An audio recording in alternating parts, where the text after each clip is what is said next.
Jorge Cepeda Patterson, como ustedes sabrán, acaba de publicar un libro importante de leer en este momento que se llama La Sucesión 2024, después de AMLO, ¿quién? Tengo a Jorge acá conmigo. Jorge, ¿cómo estás? Muy bien, Hernán, gracias por este espacio y la oportunidad de conversar contigo sobre estos temas. Gracias a ti, Jorge. Bueno, Jorge está a la distancia porque está en una de sus múltiples giras artísticas por el mundo presentando sus novelas, pero publicó este libro que es un libro muy importante en este momento. Y bueno, es un libro donde se analiza el proceso de sucesión de 2024 y pues obviamente el énfasis está en el proceso interno dentro de la propia 4T. Al final hay algunos capítulos en los que se habla de algunos otros personajes que van a aparecer aquí y acullá durante el proceso electoral, como Lili Telles o Claudio X González, pero pues de eso no vamos a hablar mucho porque lo que importa realmente es el proceso dentro de las filas de Morena. Y en ese sentido, pues lo primero que quisiera preguntarte, Jorge, es ante qué tipo de proceso estamos, porque yo lo que veo y es que pues aquí se va a elegir presidente en México en los próximos meses y sin embargo las reglas con las cuales se va a elegir ese presidente pues no están escritas en ningún lado, no aparecen en la Constitución, no aparecen en la Ley General de Instituciones y Procedimientos Electorales y apenas en los estatutos de Morena se dice que el candidato a la presidencia va a ser elegido por encuesta. ¿Qué implica para el país? ¿Qué implica para nuestra democracia que vayamos a elegir un presidente de esa manera? Bueno, tienes toda la razón, Hernán. En efecto, estamos viviendo momentos inéditos en estos procesos electorales porque todo este esfuerzo que hacemos cada 6 años, en donde más de 1 millón de ciudadanos son movilizados para organizar casillas, 140,000 casillas y todo ese proceso tan complicado, un INE, un Instituto Nacional Electoral que existe prácticamente todo 6 años para organizar ese evento y resulta que el próximo presidente de este país o presidenta, muy probablemente, muy seguramente, no saldrá de todo ese proceso, sino de una encuesta interna a unos pocos miles de mexicanos que hará un partido, quizá con un par de empresas encuestadoras más, en una metodología y un procedimiento en el que no participamos el resto de los mexicanos, que tendremos como resultado de este proceso a un presidente, ¿no? Entonces sí, estamos viviendo circunstancias muy particulares y por eso justamente es que me interesó publicar este libro, que es un análisis de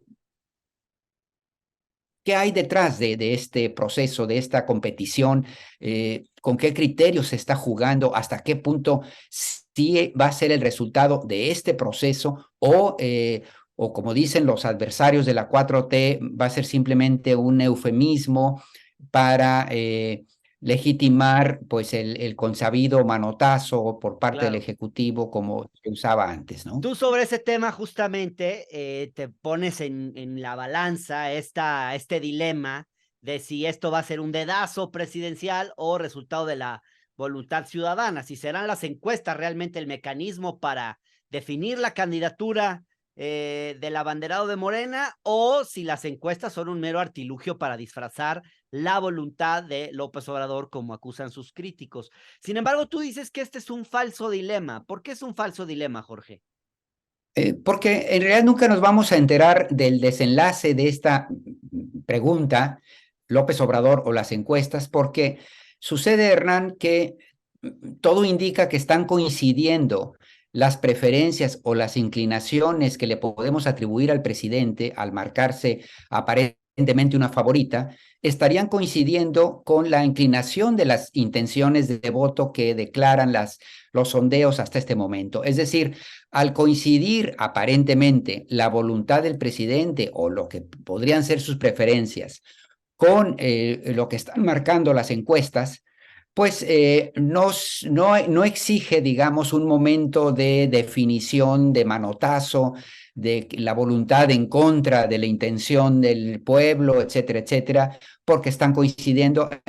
entonces acabará siendo una pregunta ficción. ¿Qué habría pasado si no? ¿Habría prevalecido las encuestas o habría prevalecido la voluntad del líder del movimiento? En la medida en que coinciden, nos quedaremos con las dudas, muy probablemente. Por fortuna, Hernán, para no poner en, en contradicción o en duda la legitimidad de este proceso, ¿no? Claro. Jorge, déjame entrar a lo que para mí es la carnita de este libro y creo que es lo más relevante para la discusión política, pues de aquí al resto de este año, que son los tres perfiles principales. La competencia. En realidad tú dices que son dos, eh, pero de cualquier manera te propongo que empecemos con el perfil que descartas, que es el de Adán Augusto, porque no le quiero dedicar demasiado tiempo, pero sí, tú dices, por ejemplo, eres duro con Adán, dices que, por ejemplo, recuerdas que salió del PRI 12 años después que López Obrador, incluso unos 5 o 6 años después que Marcelo Ebrard, dices también que su perfil es engañoso en más de un sentido. Sin embargo, yo tengo un poquito la impresión de que fuiste duro con Adán, pero tal vez no tan duro como algunos quisieran. ¿Te gustaría a ti en lo Sí. personal un perfil como el suyo para ser presidente de México? ¿O lo verías tal vez como un perfil de típico priista? Yo me inclino más por esto segundo que tú dices. Él fue coordinador todavía en el año 2000 de la campaña para gobernador de Manuel Andrade, aquel gobernador tabasqueño, priista, obviamente, y el coordinador de su campaña del PRI fue el propio Adán Augusto López. Luego tuvieron ellos un desencuentro y eso ya significó la salida de Adán Augusto del PRI para incorporarse ya al movimiento de López Obrador. Pero yo lo siento más bien con un hombre con poca ideología per se y más bien como con una vocación política ajustándose a aquellos espacios en donde le han sido convenientes. eh, Porque cuando fue gobernador de Tabasco, casi 2 años y medio, yo no percibí una gestión que de alguna manera vinculase a la izquierda, como si la puedes percibir, por ejemplo, en Marcelo Ebrard cuando fue jefe de gobierno o en Claudia Sheinbaum actualmente, ¿no? Es decir, son políticas públicas, actitudes frente a una agenda progresista que dan clara cuenta de que están en este movimiento obradorista, no solo por una cuestión de oportunidad política, sino también por convicción. Cuando fue gobernador de Tabasco, Adán Augusto, se caracterizó por 2 o 3 acciones que más bien ah, ah, lo vincularían con posiciones más bien duras y más relacionado con una gestión típicamente priista. Claro. Ahora, por Ah, fortuna, en efecto, yo le veo pocas posibilidades, las intenciones de voto, salvo en 1 o 2 encuestas medias raras, el conjunto el corpus de las encuestas más institucionales, más conocidas, más acreditadas, le dan muy pocas posibilidades con intenciones de voto que andan en el 9, en el 10, en el 11, muy por debajo de los dos punteros, faltando ya pues relativamente poco tiempo. Así es que también va a ser una pregunta casi gratuita o académica, la posibilidad de Adán Augusto, sí. que no la veo. Ujú. Bueno, pero lo cierto es que incluso ya lo rebasó Noroña en alguna de las encuestas. Exacto. Noroña sin tener el apoyo del presidente, ni su promoción, ni tener la exposición pública que tiene Adán Augusto. Ahora, en cualquier caso, pareciera que Adán Augusto está buscando perfilarse como una figura poderosa en el próximo gobierno, quizás alguien que quiera definir candidaturas importantes, que quiera tener una fuerza propia en el Congreso. Quizás podríamos pensar que pretenda ser el próximo presidente de Morena, ¿por qué no? Y sí, digamos, construir en este momento una fuerza política propia a partir de la cual pueda eventualmente negociar si declina o no a favor de determinado tipo de candidato. No sé si hayas pensado en eso también. Muy probablemente, sí. Además, como secretario de Gobernación, es obvio, tiene un protagonismo y unos alcances institucionales que le ayudan justamente a tratar de posicionarse en lo que siga. Sin embargo, pues va a depender de las actitudes de quien quede, muy probablemente Claudia Sheinbaum y cómo lo esté viendo. Es cierto que en este momento los apoyos del obradorismo se los están repartiendo entre Claudia Sheinbaum y en menor medida, pero algunos, el propio Adán Augusto López. Es decir, algunos gobernadores de Morena han estado jugando un poco con los dos, considerando, digamos, que serían las corcholatas más cercanas a López Obrador, o esas son las percepciones y los actores políticos operan en función de sus percepciones. Entonces, esa parte, Adán Augusto en un momento dado, sobre todo si van a ser dos momentos de encuesta, la primera para eliminar a la chusma y luego una segunda en donde ya estarían los finalistas, ahí él puede jugar con la posibilidad de declinar en favor de la favorita, atribuyéndole o acarreándole, digamos, supuestamente ese 8, 9, 10, 11% que tuviese de votos, que es una de las hipótesis que muy probables, ¿eh? Y Sí. tratar de que eso sea una carta de negociación para él.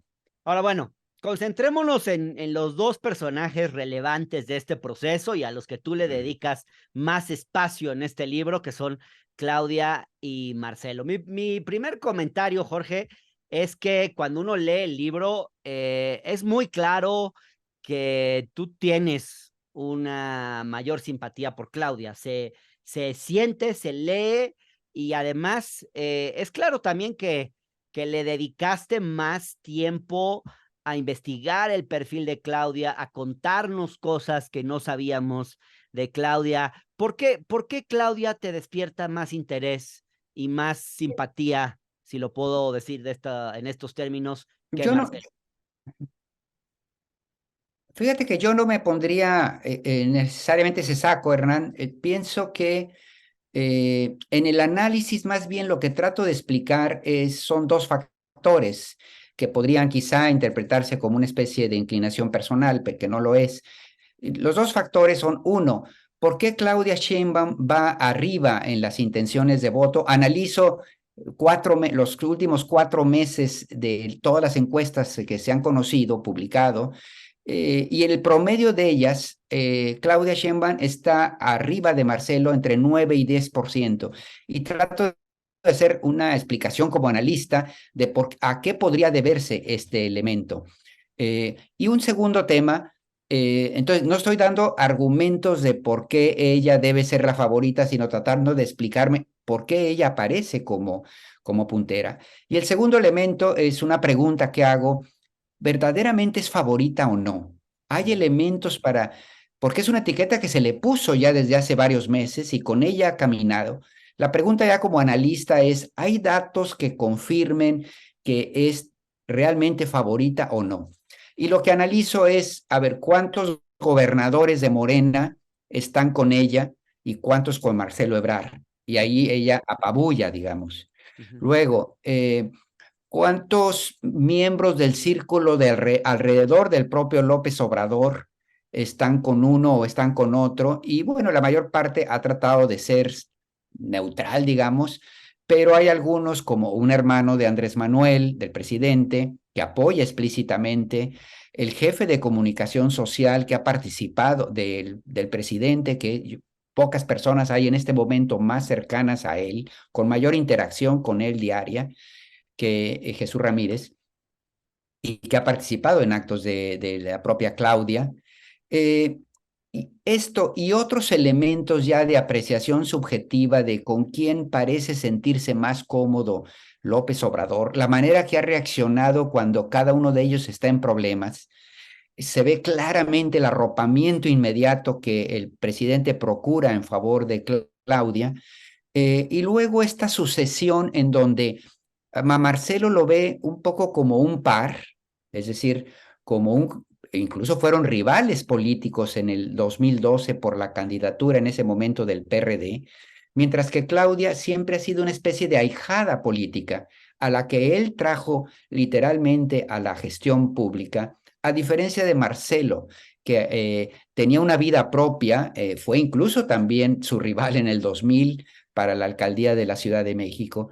Entonces, uno dice, normalmente los reyes dejaban el poder a sus hijos, no a sus hermanos, Ujú. digamos. En esa lógica, de alguna manera, podría sentir que al dejarle el poder a Marcelo Ebrard, se lo está dejando a otro, a otra, incluso a otra corriente política, mientras que al dejársela a su sucesora, su ahijada, es un poco como lo de Dilma en Brasil con Lula da Silva, que no se lo deja a un competidor, a un par, sino a una ahijada. Todo eso me lleva a pensar como analista que en efecto sí es una especie de favorita dentro del obradorismo y además tampoco podemos ignorarlo, Hernán. Cada que hay un acto público donde aparecen en una marcha Claudia y por otro lado Marcelo, la actitud de lo que podrían ser el obradorismo duro es muy Sí. claramente ajeno a Marcelo, pues, ¿no? Ahora, es cierto, yo personalmente sí tengo una simpatía por Claudia, e incluso te diría que tu libro me da más motivos para tener esa simpatía. Por ejemplo, cuando tú hablas de las diferencias entre un personaje y otro, dices, Marcelo sería el más indicado para el proyecto de crecer y de promover la inversión, y especialmente la inversión extranjera. Claudia, en cambio, sería más indicada para redistribuir. Bueno, creo que cualquiera que se coloque a la izquierda estaría más en la línea de la redistribución. O también cuando nos hablas de la trayectoria de Claudia, se siente que hay más respeto por una trayectoria como la de Claudia, que tú mismo dices, Claudia nunca ha sido priista, nos recuerdas eso, dices, de los tres, es la única que nunca ha sido priista, y otras características que nos das de ella, que yo creo que hacen, que nos llevan a quienes tenemos una simpatía por Claudia, digamos, a confirmar esa simpatía. Pero bueno, en fin, No, incluso te diría, sí. no, y también debo decirte que en efecto yo conozco a Marcelo desde hace muchos años y en ese sentido es más conocido, pues, eh, y lo respeto y es más, pienso que en este momento es el cuadro de la administración pública probablemente más profesional que tenga el Estado mexicano por su larga trayectoria, por esta experiencia que ha tenido al rozarse con tantos mandatarios del mundo, gracias, entre otras cosas, a que López Obrador durante todo el sexenio no acudió a estas cumbres. El nivel de exposición y tablas que tiene Marcelo, pues no lo ha tenido ningún funcionario de este país en décadas. Dicho lo anterior, sí debo decir que para mí Claudia fue un personaje que apenas conocí y las dos largas entrevistas que sostuve con ella, y además, bueno, de la investigación de su vida, colaboradores y demás, pero sobre todo esta, me causó una muy buena impresión sobre esta etiqueta con la cual venía precedida en la imagen pública de una mujer más bien radical y tímida y de poca mecha, etcétera, etcétera, lo que me encontré es una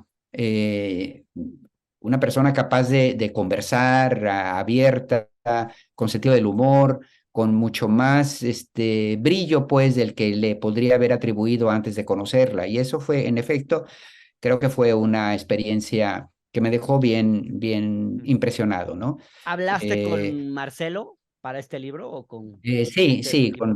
sí. Y ambos, tanto Marcelo como Claudia, por separado, cada uno vio su propio perfil que me ayudó a hacer algunas correcciones, algunas ajustes, precisiones sobre lo que al final salió publicado, ¿no?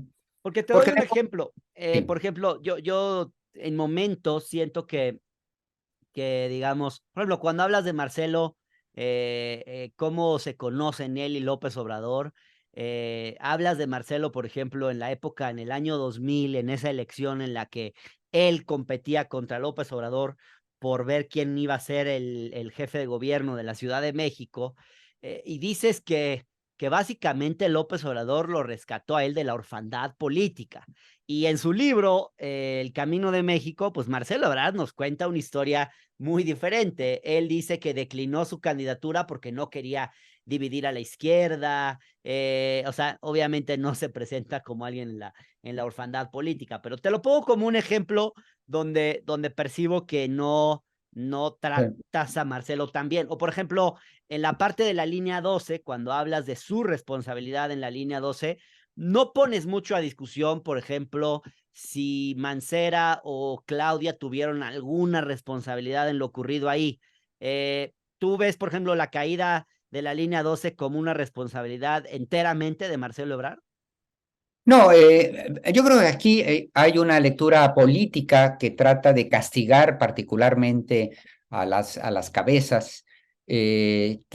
Tanto, es decir, la oposición se fue como botín sobre lo de la línea 12, pensando que esto podía costarle la cabeza a los dos punteros de la sucesión presidencial y un dos por uno. Eh, Ahora, es cierto que la definición última de la caída de las columnas remite más, y así está en los dictámenes originales, remite mucho más a la construcción y a la deficiencia en los materiales que a un manejo estricto del mantenimiento, que pudo haber sido un reforzamiento pues, de este accidente, pero que remite mucho más al tema de la construcción.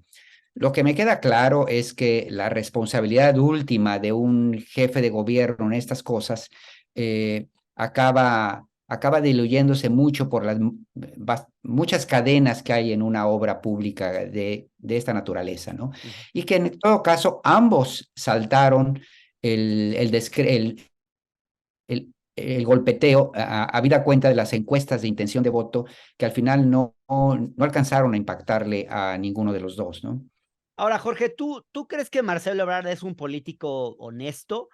Te lo pregunto porque nunca pones eso a discusión, a pesar de las dudas que se expresan en círculos políticos, incluso dentro de Morena, sobre su reputación, sobre su honorabilidad. Yo incluso he escuchado que se prepara un libro duro en contra de Marcelo Ebrard. En ese sentido, ¿qué tendrías que comentar? Mira, yo no tengo ningún elemento para poner en duda la honestidad de Marcelo Ebrard. Yo lo siento a él más como un animal político interesado en la administración pública, en las cuestiones de Estado, obviamente con ambiciones políticas como cualquiera de los que está ahí, sí con una visión de Estado.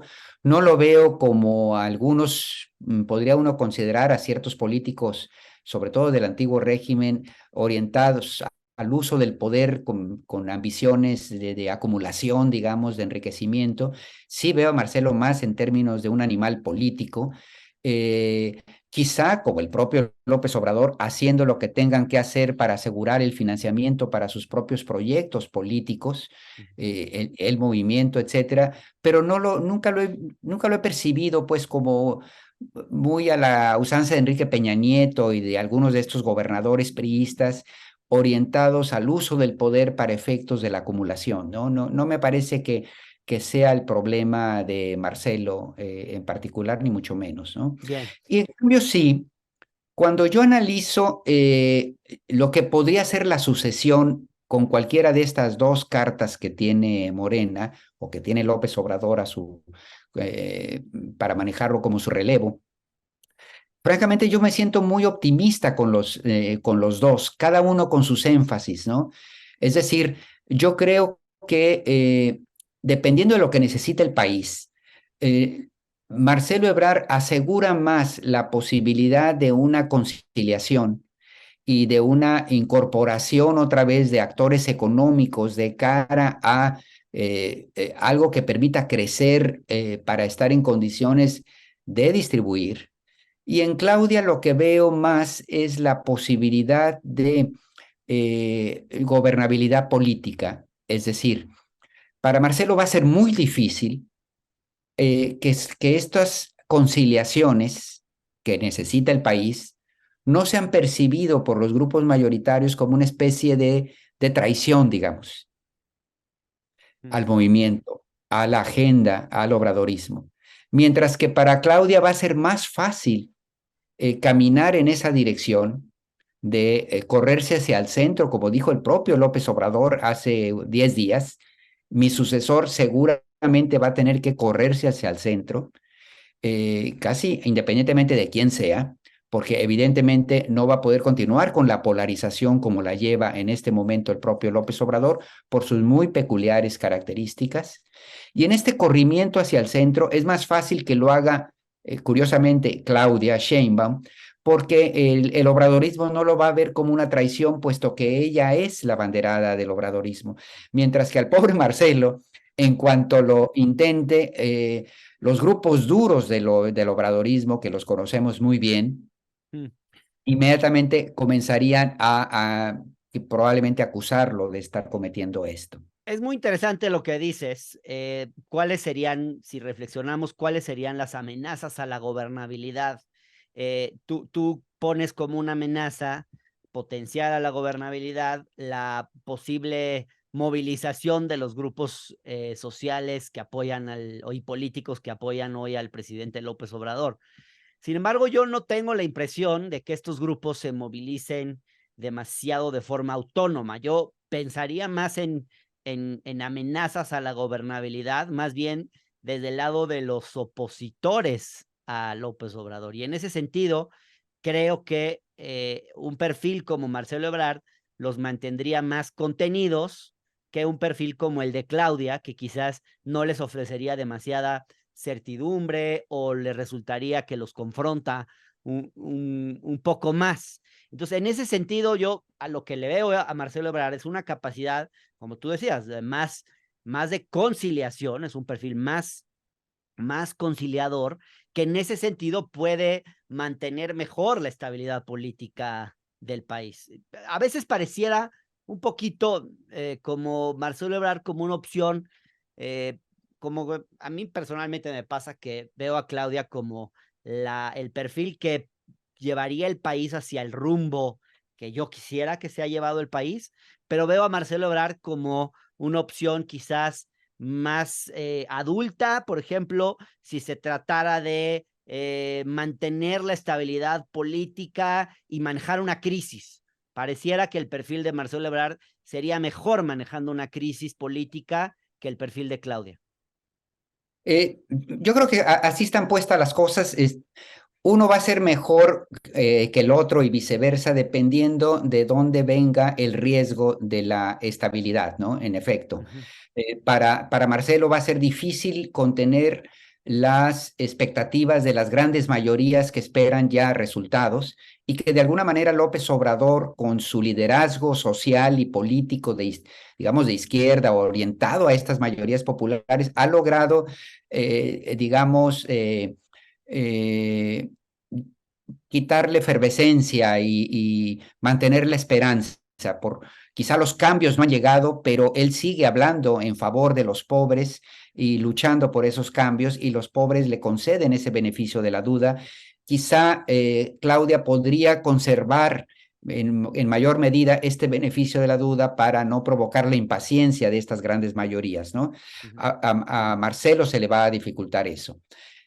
Me- Esa es la parte favorable de Claudia. La parte favorable de Marcelo es que sí, en efecto, este país necesita crecer al 4 o 5% anual durante varios años, si no, por más que se le prometa cosas a las mayorías, si no hay un empleo dignamente pagado y una prosperidad que se derrame a estos grandes sectores, no hay posibilidades de cumplirles las expectativas. Y estas expectativas tienen que ver con crecimiento, además de distribución, ¿no? Y en ese sentido es más probable que Marcelo esté en condiciones de generar posibilidades de ese crecimiento. Entonces, yo creo que son los dos como dos énfasis distintos para el tiempo que viene, porque es el gran desafío ahora de la 4T, cómo encarar un gobierno de izquierda sin López Obrador presente. ujú. Y esos son los grandes retos. Continuidad con crecimiento, ¿no? Ahora, dices algo muy interesante en uno de los últimos capítulos, que a mí es el que más me gusta, donde dices que en cualquier caso, y yo coincido contigo en que tanto el perfil de Claudia como el de Marcelo son muy buenos perfiles. O sea, yo creo que ahí cualquiera de los dos podría hacer buen gobierno, pero dices que ambos serían muy distintos de López Obrador. En ese sentido, tendríamos una 4T más moderada, quizás, digamos, ¿tú sí crees que va a ser una 4T menos confrontativa, al menos en el plano retórico, sea quien sea que resulte ser el presidente? Absolutamente sí. Y coincide, mira, curiosamente lo que escribí en el libro lo confirmó, como decía López Obrador, hace 10 días en una mañanera, hace un par de semanas, en una mañanera hablando del corrimiento hacia el centro. Y él explicaba algo absolutamente lógico y decía, eh, es muy probable que la transformación va a continuar, muy probablemente sin polarización, decía él, eh, sin estas mañaneras, sin hablar así como yo hablo, etcétera. Y es cierto, porque es irreproducible López Obrador. Este, esta, este cheque en blanco que le ofrecen las mayorías no lo tiene nadie, ni lo va a tener. Esta capacidad de hablar como el pueblo, de venir de una trayectoria de oposición, de vincularse con la austeridad como modo casi franciscana de vivir, es muy propio de López Obrador y digo, es intransferible. Eh, Tanto Claudia como Marcelo, ellos no nacieron en la oposición, es decir, ellos han sido administradores públicos, funcionarios. Claudia ha sido mitad de su vida académica y mitad de su vida secretaria del gabinete en el Distrito Federal como secretaria de Medio Ambiente, delegada en Tlalpan y luego jefa de gobierno de la Ciudad de México. Es decir, ha sido un cuadro de la administración pública y Marcelo también. Ellos no vienen del México profundo, ni pueden pretender ser del México profundo, se verían mal hablando, tratando de hablar coloquialmente, digamos. Entonces, es necesariamente muchas de las credenciales que tuvo López Obrador son irrepetibles. Esta capacidad de burlarse de los adversarios, de mofarse de ellos, de insultarlos incluso, tampoco es transferible. Cuando lo ha intentado el pobre Adán Augusto, le ha salido mal porque no puede ser López Obrador. Este vaticinio que haces de una 4T más moderada, de pronto me inquieta un poco porque en mi opinión, pues aquí se siguen necesitando transformaciones profundas.